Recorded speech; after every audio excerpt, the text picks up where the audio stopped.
എന്താ തഹജ്ജുദ്? രാത്രി ഒന്ന് ഉറങ്ങിയതിനു ശേഷം നിസ്കരിക്കുന്ന നിസ്കാരമല്ലേ തഹജ്ജുദ്? 12 മണിക്ക് ശേഷം ആകലാ ഏറ്റവും നല്ലത്. ഉറങ്ങി 10 മണിക്ക് ഉണർന്നു, 9 മണിക്ക് കിടന്നങ്ങ് ഉറങ്ങി, 10 മണിക്ക് ഉണർന്നു, തഹജ്ജുദ് നിസ്കരിക്കാം, വിരോധമില്ല. പക്ഷേ രാത്രിയുടെ 4-1 ഭാഗത്തിൽ അങ്ങോട്ട് വെക്കലാ നല്ലത്. 12 മണിക്ക് ശേഷം ആകലാ കൂടുതൽ നല്ലത്. അതിനേക്കാൾ നല്ലത് അതിന്റെ അവസാന യാമത്തിലേക്ക് വെക്കലാണ്. എളുപ്പത്തിൽ മനസ്സിലാക്കാൻ ഒറ്റവാക്കിൽ ഞാൻ വിശദീകരിക്കാതെ പറയുന്നു. പ്രിയപ്പെട്ട ഉമ്മമാരെ, സഹോദരിമാരെ, ചെറുപ്പക്കാരെ, അള്ളാഹു നമുക്ക് നിലനിർത്തി പോരാൻ തൗഫീഖ് നൽകുമാറാവട്ടെ. സുബഹിക്ക് അല്പം മുമ്പ് ഉണരുക, അരമണിക്കൂർ മുമ്പ് ഉണരുക. എന്തെല്ലാം ഉപകരണങ്ങൾ നമ്മൾ വാങ്ങിയിട്ടുണ്ട്, നമ്മുടെ വീട്ടിൽ എന്തെല്ലാം ഉപകരണങ്ങളുണ്ട്. സുബഹിക്ക് നമ്മെ വിളിച്ചുണർത്താൻ പറ്റിയ ഒരു അലാറമോ ഒരു ടൈം മീസോ അല്ലെങ്കിൽ ഒരു മൊബൈലിന് അലാറമോ വെച്ചിട്ട് ഒന്ന് നമ്മെ വിളിച്ചുണർത്താൻ പറ്റിയ ഒരു ഉപകരണം വാങ്ങാൻ നമുക്ക് കഴിഞ്ഞില്ലേ? സുബഹിക്കും തഹജ്ജുദിനും വിളിച്ചുണർത്താൻ പറ്റിയ അല്ലാഹു ആ സമയത്ത് നമ്മെ ഉണർത്തിയിട്ട് ആ ഇബാദത്തൊക്കെ നിലനിർത്താൻ തൗഫീഖ് നൽകട്ടെ. സുബഹിക്ക് അല്പം മുമ്പ് ഉണർന്ന് 2 റക്അത്ത് wudu ചെയ്ത് 2 റക്അത്ത് നിസ്കരിച്ചുകൊണ്ട് സുബഹി ജമാഅത്തും ബാങ്ക് വിളിക്കുന്നത് പ്രതീക്ഷിച്ചിരിക്കലാ ഏറ്റവും അതിന്റെ പരിപൂർണ പുണ്യത്തിന്റെ രൂപം.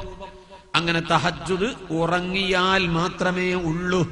ഉറങ്ങിയില്ലെങ്കിൽ തഹജ്ജുദ് ഇല്ല. സുബഹി വരെ തഹജ്ജുദിന്റെ ടൈം ഉള്ളൂ. സുബഹിക്ക് ബാങ്ക് വിളിച്ചാൽ പിന്നെ തഹജ്ജുദ് നിസ്കരിക്കേണ്ട, ടൈം കഴിഞ്ഞു പോയി. എന്താണ് തഹജ്ജുദ് നിസ്കരിച്ചാൽ? നാളെ പരലോകത്ത് അല്ലാഹു തആല എല്ലാ ജനങ്ങളെയും ഒരുമിച്ച് കൂട്ടിയിട്ട് നിർത്തും. കുറെ കാലം നിർത്തും. എത്ര കാലമാണ് മഹ്ശറയിൽ നിൽക്കുന്നത്? മഹ്ശറയിലെ ഭൂമി എന്താണ്? യൗമ തുബദ്ദലുൽ അർളു ഗൈറൽ അർളി വസ്സമാവാത്. ഈ ഭൂമിയല്ല, ഇന്ന് ഈ കാണുന്ന ഭൂമിയല്ല മഹ്ശറിൽ. ആകാശവും ഭൂമിയും ഒക്കെ അല്ലാഹു തആല കോലം മറിച്ചു. എന്താണ് മഹ്ശറയിലെ ഭൂമി എന്ന് ഖണ്ഡിതമായ ഖുർആനിൽ നിന്നും ഹദീസിലും പറഞ്ഞു കാണുന്നില്ല. മഹ്ശറയിലെ ഭൂമി ഇന്ന രൂപത്തിലാണെന്ന് വ്യക്തമായും ഖണ്ഡിതമായും പറഞ്ഞു കാണുന്നില്ല. എങ്കിലും ചില പണ്ഡിതന്മാരൊക്കെ ചില തെളിവുകളും സൂചനകളും വെച്ച് പറഞ്ഞിട്ടുണ്ട്. ലോഹത്തകിടാണെന്ന് പറഞ്ഞവരുണ്ട്. ചെമ്പിന്റെ തകിട് പഴുപ്പിച്ചതാണത്രേ മഹ്ശറയിലെ ഭൂമി എന്ന് പറഞ്ഞവരുണ്ട്. പല അഭിപ്രായക്കാരുമുണ്ട്. എന്നാൽ ആ ലോഹത്തകിടിന്റെ മുകളിൽ നിൽക്കുമ്പോ ഒരു ചാണ് മുകളിലാണ് സൂര്യൻ ഉദിക്കുന്നത്. ഒരു ചാൺ എന്നല്ല, ഹത്തൽ മീൽ, സൂര്യനെ പിടിച്ചു വലിച്ചു കൊണ്ടുവരും. ഹത്തൽ മീൽ, ഒരു സുർമക്കോലിന്റെ അത്ര.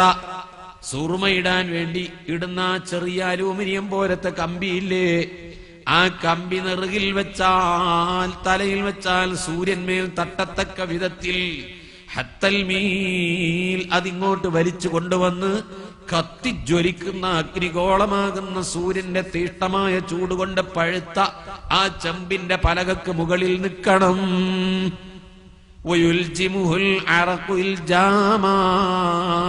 വിയർപ്പിൽ കടന്ന് കടിഞ്ഞാണിടപ്പെട്ടതാണ്. കാലുമുട്ടുവരെ ഞെരിയാണിവരെ വിയർപ്പ് തളച്ചുമറിയുന്നു.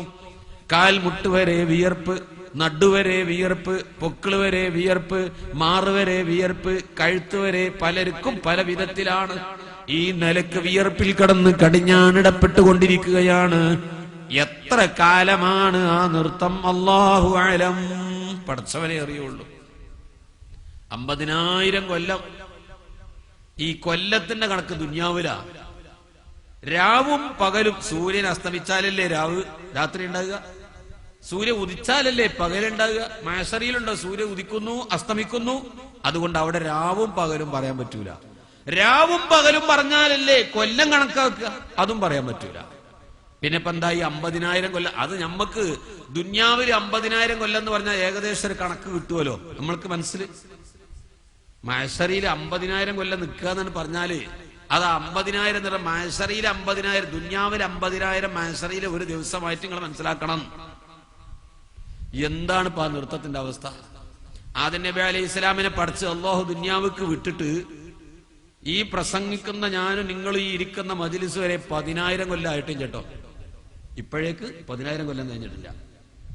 ആദം നബി ഭൂമിയിൽ വന്നിട്ട് ഇന്നത്തേക്ക് 10,000 കൊല്ലം കഴിഞ്ഞിട്ടില്ല. അത്രയും കാലം ഒരു മനുഷ്യന് ഒരു മുറുക്ക് വെള്ളം കുടിക്കാൻ കിട്ടിയില്ലെങ്കിൽ അയാളെ അവസ്ഥ എന്താവും?